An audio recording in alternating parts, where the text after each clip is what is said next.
Hello बच्चों, mega mind academy में आपका स्वागत है। चलो आज हम कुछ नया, इंटरेस्टिंग और मजेदार सीखते हैं। डिजिटल गोल्ड, ये शब्द तो आपने आजकल हर जगह सुना होगा, है ना? बड़ा पॉपुलर हो रहा है। पर सवाल ये है कि क्या ये सच में एक स्मार्ट इन्वेस्टमेंट है या फिर एक अनदेखा खतरा? चलो आज इसी को डिकोड करते हैं। तो सबसे बड़ा सवाल जो हम सबके दिमाग में है, क्या हमारा डिजिटल गोल्ड वाकई सेफ है? ये वो सवाल है जो हर उस इन्वेस्टर को परेशान कर रहा है जिसने इसमें पैसा लगाया है। और आज हम मिलकर इसी का जवाब ढूंढने वाले हैं। देखो, हम इंडियंस का सोने से एक अलग ही रिश्ता है ना? ये सिर्फ एक मेटल नहीं है यार, ये तो हमारी संस्कृति का हिस्सा है, वेल्थ का सिंबल है और हर परिवार के लिए एक जरूरी इन्वेस्टमेंट माना जाता है। आपको पता है, मॉर्गन स्टैनली के हिसाब से इंडियन घरों में करीब करीब 3.8 ट्रिलियन डॉलर का सोना पड़ा है।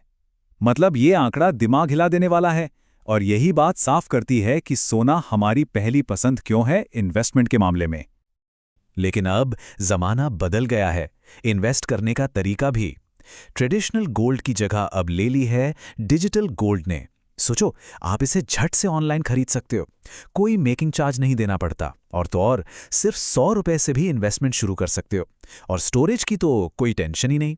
बस यही वजह है कि यंग इन्वेस्टर्स इसके दीवाने हो रहे हैं।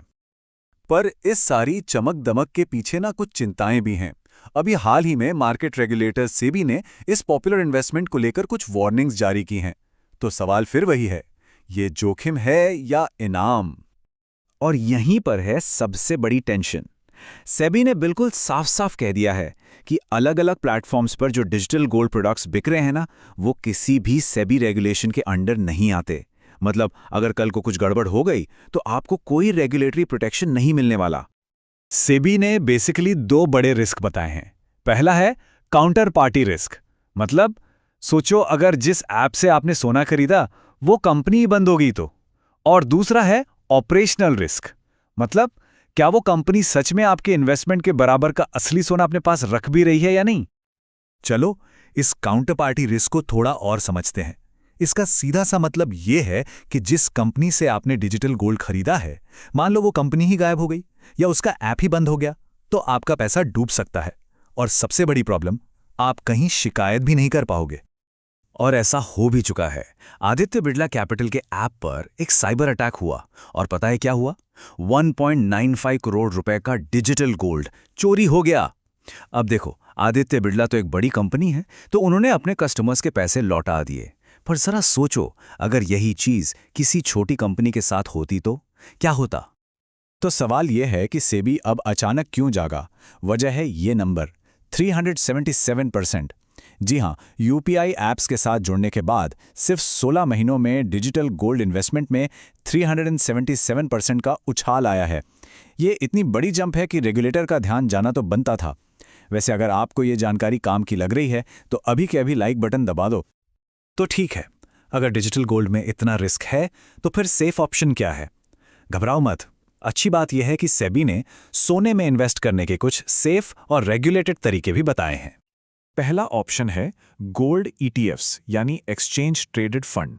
इसको एक तरह का म्यूचुअल फंड समझो। जब आप इसमें पैसे लगाते हो तो फंड कंपनी आपके पैसे से असली सोना खरीदती है और उसे एकदम सेफ वॉलेट्स में रखती है।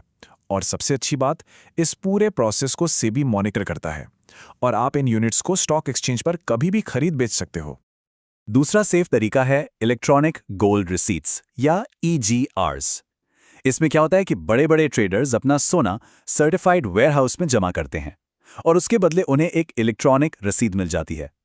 अब ये रसीद एक फाइनेंशियल इंस्ट्रूमेंट बन जाती है जिसे स्टॉक एक्सचेंज पर ट्रेड किया जा सकता है। ये भी पूरी तरह से असली सोने से बैक्ड होता है और सेबी इसे रेगुलेट करता है। चलो अब आपकी बारी है। देखते हैं आज आपने कितना ध्यान से सुना। आपके लिए एक सिंपल सा सवाल है। तो सवाल ये रहा, इनमें से कौन सा गोल्ड इन्वेस्टमेंट ऑप्शन सेबी से रेगुलेटेड नहीं है? आपके ऑप्शन है ए गोल्ड ETFs यानी exchange traded funds, B digital gold जो यूपीआई ऐप्स पर मिलता है, C electronic gold receipts EGRs या डी गोल्ड बेस्ड डेरिवेटिव्स। फटाफट सोचो और अपना जवाब नीचे कमेंट्स में लिख दो। अगर यह वीडियो आपको अच्छी लगी तो लाइक करो, शेयर और सब्सक्राइब करना मत भूलना।